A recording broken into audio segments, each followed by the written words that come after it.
From using insane Maestro cams to using clever ways to hack the default cams, I'm going to show you guys 15 tips to use on bank that should be illegal. Let's get into it. If you guys spawn jewelry front, you guys can actually take out 3 default cams in 10 seconds. Let me show you guys how to do it. Obviously, shoot the default cam in jewelry front. And from here, you can actually see the default cam in lobby. So once you see that, just shoot it like that. And then just run up to the 4th window right here by the plaza.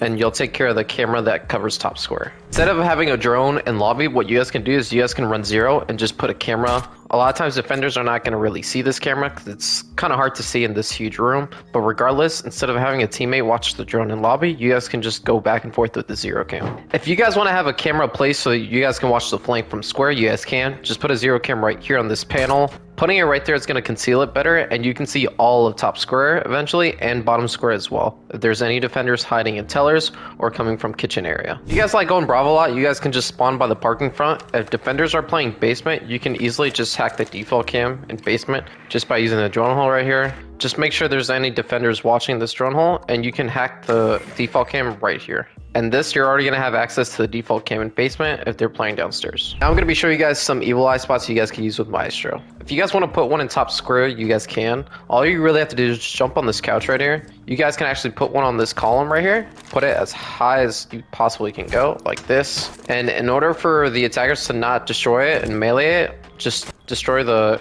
fence right here. And it doesn't matter if they try, they're not going to be able to destroy it because they just fall down. This one's going to allow you to see all the top square essentially, the stairs as well, even a little bit bottom as well. And this evil eye is going to do a really good job. Another really good evil eye spot I like using Maestro is actually the garage. So what you guys can do, you jump on top of the black car right here, and you guys can actually put an evil eye right here. This camera is going to let you see all of garage essentially. A lot of times attackers like hiding behind the truck right here, so this is going to be a great camera to use for intel. There's an attacker coming in through garage. As you guys can see, that evil eye is not really noticeable. The only way they can spot it if it's your heartbeating them, or if they're just droning and then they just end up looking back and they see it. But regardless, this is going to be a really good spot to use. For the last evil eye spot, you guys can actually put one in 90 to cover the hallway, and you guys can actually see if any attackers are coming out of stock, which is pretty common entry, and white marble as well. All you have to do is just destroy anything on top of this table right here, and you can actually get a vault prompt right here. And you can put the evil eye as high as you can go on the wall. And then once you do that, all you have to do is just destroy the table so they can't jump on it. And this evil eye is going to be impossible to melee. The only way this evil eye is going to get destroyed is if they use some sort of gadget, like a Flores, an Ash Charge, or a Sophia. But this evil eye is going to be a problem to deal with. If you guys are enjoying the video so far, make sure to leave a like, subscribe to the channel if you're new, and let me know in the comments down below what other videos you guys want to see. And I also have a ton of videos like this one on my YouTube channel, so make sure to check those out if you guys are interested. But let's get back to the video. Alright guys, a really cool trick you guys can use the Kapkan on bank is actually for open area. So whenever you're defending basement, it's always smart to put Kapkan traps on this doorway right here, just because a lot of time attackers do enter through open to destroy the hatches, and most of them are always going to have tunnel vision because they're going to just see the hatch and they're going to want to destroy with a Hibana or a breach charge, whatever the case may be. And they're not really going to be looking towards their left because they're just going to be looking straight for the hatch, and they're not going to know they're going to walk in through Kapkans. It should be a free kill for anyone playing Kapkans. They're thinking where to put the rest of the Kapkans. I typically put them on this doorway right here as well, just because most of the time attackers will go through open and perhaps either go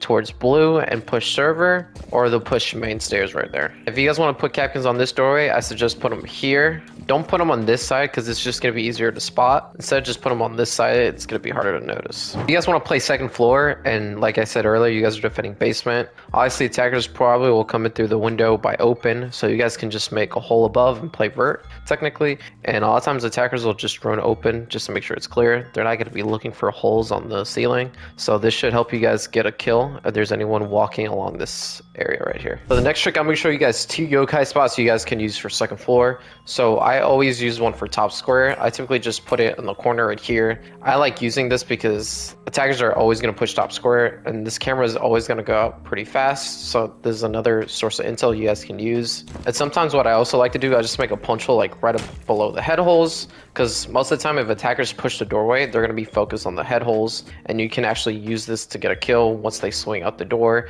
And I usually get a lot of success doing this. And then for the other yokai, I put it in lobby. You guys can actually throw it on top of this pillar. You guys can use this to see all lobby. And what's really great about this yokai, you can also see attackers that are rappelling up to the windows. And this yokai is going to be really hard to see. As you guys can see, it's on top of this pillar right here, so it's going to be really difficult for attackers to find it. Alright guys, for the next tip, so as we all know, there's always a drone hole here. That's very common for attackers to use, especially just to have a view on site, especially if defenders are playing basement. So if you guys go a zombie, you guys can easily just put a Kiba barrier on that drone hole, limiting that point of view for the attackers. So not only that, that's going to be a great asset to use on defense. And a lot of time attackers do bring a Bravo drone through that drone hole just to hack this default. So putting a Kiba there is going to avoid that. The only way this Kiba gets destroyed is simply a Flores puts one of his drones through that drone hole and destroys this Kiba. Alright guys, another tip you guys can use with the zombie basement is for server. You guys can actually make, you know, one-way angles just using these Kibas like this and using one for dirt right there. So you can just vault on top of here. It's not going to destroy the Kibas as you see. And you can actually use these Kibas to make some pretty cool angles and give you more cover, as you guys can see.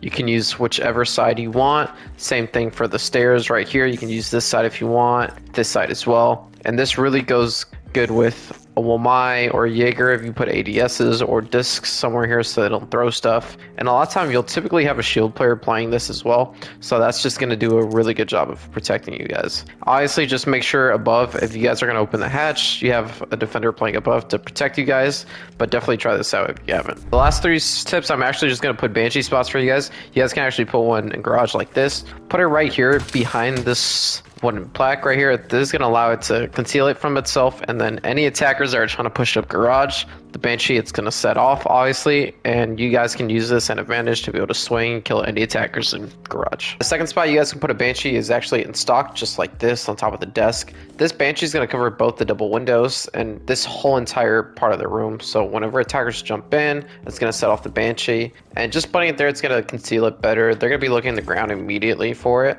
but they're not going to know it's going to be on the desk. And by this time, typically you'll have feed holes here, so you should use them to your advantage, and this could help you guys get a free kill. For the last Banshee spot, you guys can put this in vault on top of this table. This is a really good spot just because this bag helps to conceal it better, and once an attacker drops the hatch, the Banshee's immediately going to go off, so this is going to alert you and your team that someone's in the room, and this could actually help you guys towards the long run.